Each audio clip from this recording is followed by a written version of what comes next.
what was it in your clinical experience that actually really got you into thinking there must be another way here? This can't be right. Right. Well, so I had 3 aha moments, 3. And that sort of got me to where I am today and why I'm saying what I am saying today. The first aha moment came when I worked at St. Jude Children's Research Hospital in Memphis, Tennessee, pediatric cancer hospital. And I went there in 1995, and I was presented with a cadre of about 40 children who had survived their brain tumors, because of surgery and radiation, sometimes chemotherapy, who had become massively obese. They were perfectly normal weight before the tumor, and now they were on the order of 350 to 400 pounds. Okay, normal kids before the tumor, and now massively obese. And there's a name for this. It's called hypothalamic obesity. It was first written about, first described in 1901 by Freilich and Babinski, 2 of the greats of international neurology. And I had all these kids with hypothalamic obesity that I had to take care of. And how do you get them to lose weight? How do you get them to get better? And it had been shown previously that diet and exercise is useless. In fact, George Bray, the father of obesity research in America, in 1975, had taken 8 of these kids on his ward and fed them 500 calories a day for a month. What do you think their weight did? Well, you would expect it came down, but I suspect in this case it probably didn't. It went up. Yeah. Okay, 500 calories a day, and their weight went up. How does that happen? And the answer is it happens because they were burning it slower than they were taking it in, because their metabolism of calories had actually come to a virtual standstill. So even 500 calories a day was too much. And these kids have no energy. They sit on a couch. They're not interested in anything. The parents would actually complain that that was the worst thing about this. They'd say, this is double jeopardy. My kid has, survived the tumor only to succumb to the therapy, because my kid is a lump on a log and he's lost interest in everything. He's lost interest in school. He's lost interest in life. He's lost interest in activity. He's lost interest in friends. He's lost interest in everything. All he wants to do is sit and sleep. And so I had to take care of these kids. So I went to the literature and I said, the other thing was that this was exactly when the hormone leptin had been discovered. So leptin was discovered in 1994. And I was prepared for that discovery because I worked at Rockefeller University with the guys who discovered it, Jeff Friedman and Rudy Leibel.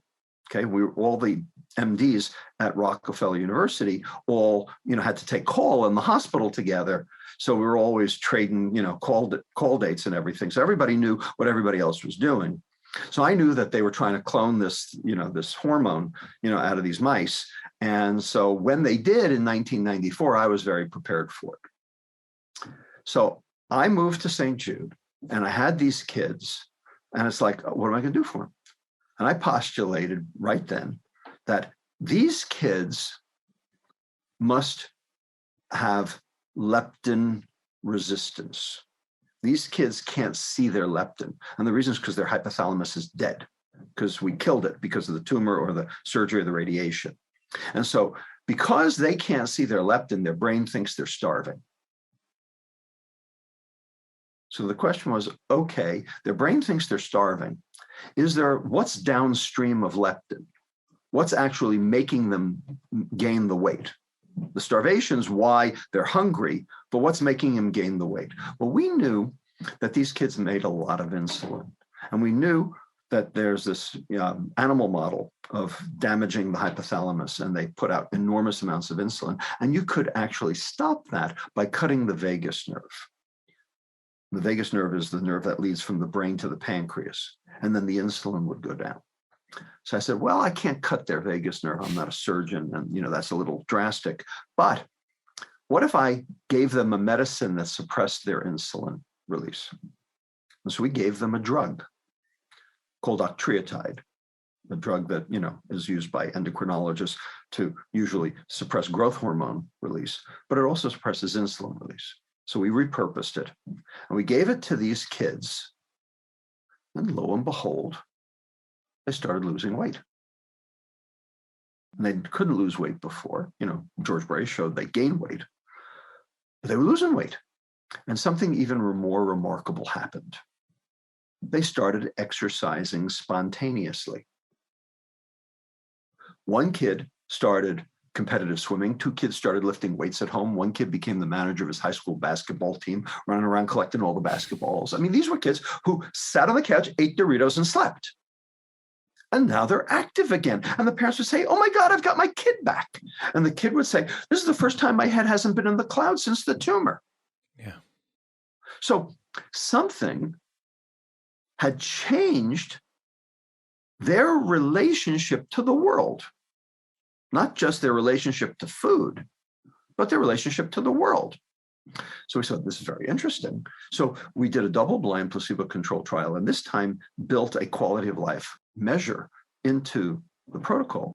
And sure enough, the lower we got the insulin with the drug, not only the more weight they lost, but the more active they were.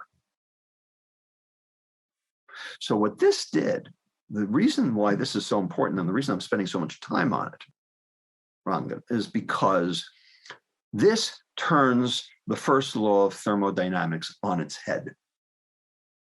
Because the standard interpretation of the first law goes like this.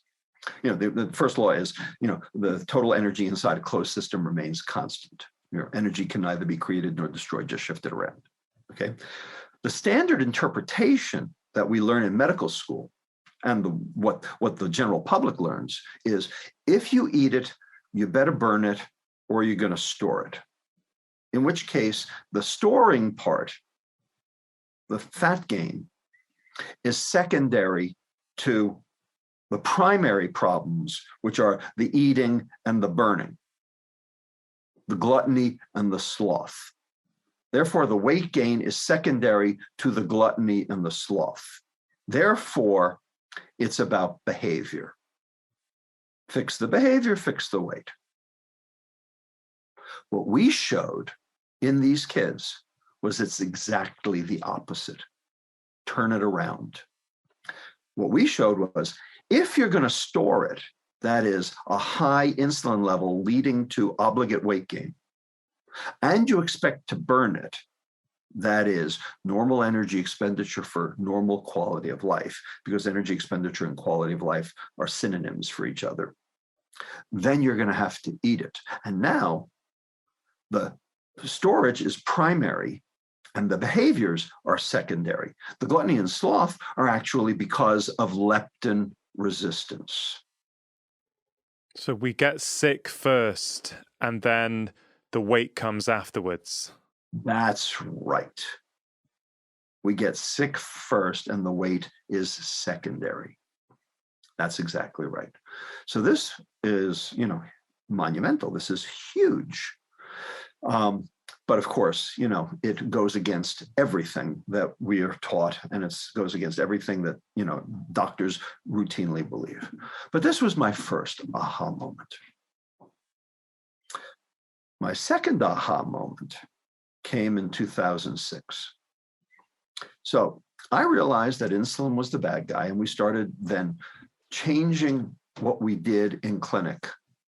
Instead of worrying about weight, we worried about insulin. We said, get the insulin down any way you can. And that's what my clinic became. It became an insulin reduction clinic. It wasn't a weight loss clinic. It was an insulin reduction clinic. And when we got the insulin down, then they lost weight. So in 2006, I was asked to give a talk at the NIH. okay, specifically the National Institute of Environmental Health Sciences in Research Triangle Park, North Carolina. They were having their 100th anniversary of public health. And it was a 2-day symposium. The first day was on their successes, like lead poisoning and pollution and asthma, things they'd figured out and, been able to do something for the public health. And the second day was on challenges. And the morning was going to be obesity and metabolic syndrome, and the afternoon was going to be ADD and autism. Okay. So they asked me to give a talk. What do you think is the single most important environmental exposure that leads to obesity and metabolic syndrome? And I figured that they probably figured I was going to, give a talk about some, like BPA or some other, environmental, toxicant, that's in the water or in the air or, something like that. And I thought to myself, how am I going to, make this worthwhile? And I thought to myself, all right, wait a second. Let's go backwards here. Children today get 2 diseases they never got before: type 2 diabetes and fatty liver disease. Those 2. Children never got those before. Now, lots of kids get them. All right. So I looked up type 2 diabetes and fatty liver disease. And of course, I know a lot about both of them, but I very specifically looked for origins and causation. And it turns out that in the old days, back in the 1970s, before this pandemic of chronic disease started, both those diseases were the diseases of alcohol. Type 2 diabetes and fatty liver disease were the diseases of alcohol. But kids don't drink alcohol. So I said, all right, is there something they're exposed to that's like alcohol? So I opened up my Leninger, biochemistry textbook from 1974, sitting at this table that I'm at right now. I said, what the hell is like alcohol? And there it was, and stared me right in the friggin' face, right off the page from 1974. And the answer was fructose. Fructose and alcohol are metabolized virtually identically. And it makes sense that would be the case, because after all, where do you get alcohol from? Fermentation of fructose. It's called wine. Yeah. We do it in Napa and Sonoma every day. Okay. The big difference between fructose and alcohol is that for alcohol, the yeast does the first step of metabolism called glycolysis. For fructose, we do our own first step of metabolism. But after that, what the mitochondria see are exactly the same as acetyl-CoA.